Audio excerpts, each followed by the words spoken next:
Greetings! Welcome to the devlog for hot dogs, horseshoes, and hand grenades. We're going to start off as always with a quick sound check. Make sure speakers aren't up too high. Wonderful. So what have we got for you this week? Well, as you can probably hear in my voice, I'm still a little under the weather. So this alpha cycle's going a little longer than I originally had planned, in part because there's still a few locomotion related bugs and things I need to test. So in the meantime, I decided to throw in a beautiful set of toys that Stefan made for me actually a while back. It was a personal request. This is totally in the category of guns that Anton would totally own if he could afford them, and that is the Bergmann number 5. Absolutely beautiful piece. Just look at that. This is a pocket pistol from roughly the turn of the century. It was towards the end of the Bergmann lines. This was at the point where they had basically refined roughly everything about it, and is actually a really solid piece, except for the fact that by the time that they had gotten to this point, pretty much everyone was moving with handguns with magazines that were inside the grip. So in a way, it was still outdated by the time it was ready. But unlike our Bergmann Simplex, this fires a much more peppy cartridge. This is a 7.6 3x25mm Mauser.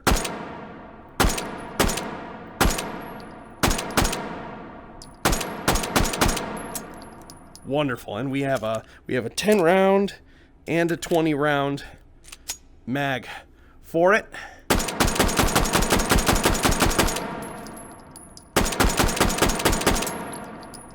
Nice and controllable.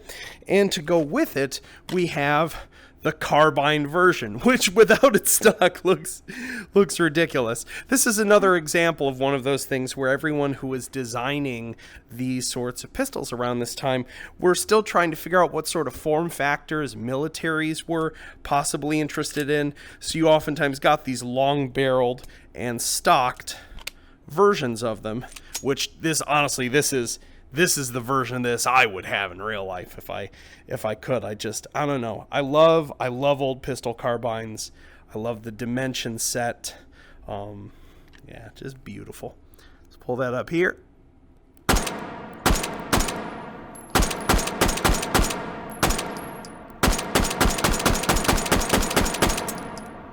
As you can see, much easier to get a nice tight group when it is stocked like that. And I love the witness holes that like line up there and how they're not quite perfect in terms of their spacing. Just love it. Wonderful. So there is your little toy for this week. As you can see, I still have not changed the center of mass bug. This still behaves as though the stock is attached to it. I still need to figure that out. Anywho, let's jump out of here and talk about the more important stuff that is in this week's alpha. Then I need you folks to aggressively test and tell me where I've screwed up if I have. So let's talk about that. Yo. So, as I said, I'm mostly better, but still kind of moving a little slow. Still have a bit of a cough. In terms of what else is in this update for you, I have migrated all of the collision handling and movement changes that have been done to Armswinger over the past number of weeks over to single joystick / touchpad / twin stick mode, to ensure that, because of the fact that you can get different sorts of combinations and of velocities with those inputs versus Armswinger, that there isn't some weird edge case that I'm not aware of with it. And of course, if you run into issues, I want to know about them. I actually just had a bug report this morning that there's an issue in regards where you can sort of fall through the world in certain moments if you're moving fast and you snap turn while pressing up against a wall. I have a tentative fix but I've not had enough time to aggressively test it in like dozens of different topologies.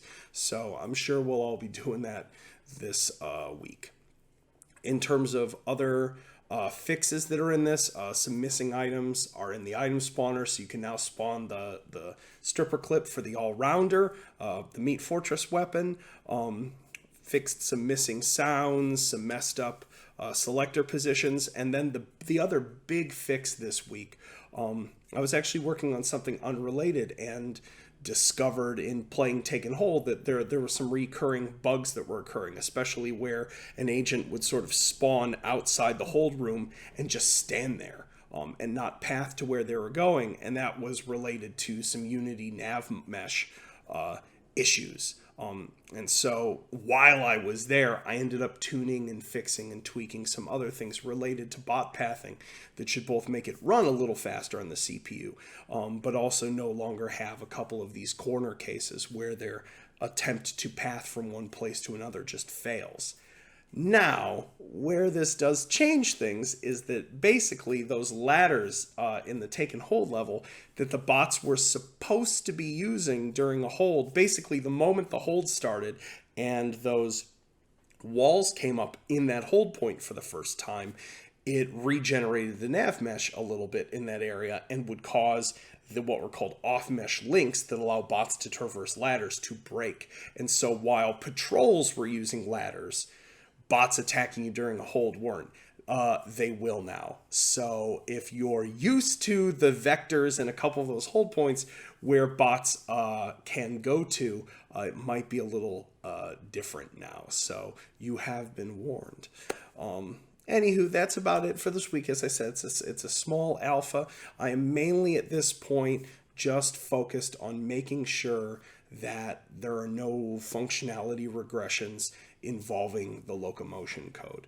And so any of you who are going to try this out for me, I really request if you run into bugs or run into issues where you fall through the world with these new changes, that you tell me as fast as you can in the bug report section of the Steam forum so I can get that tuned in the next 3 or 4 days and hopefully next Friday actually finish update 85 and then take a nap, a very long nap. So I hope you all have a wonderful weekend, and I will talk to you soon. Peace.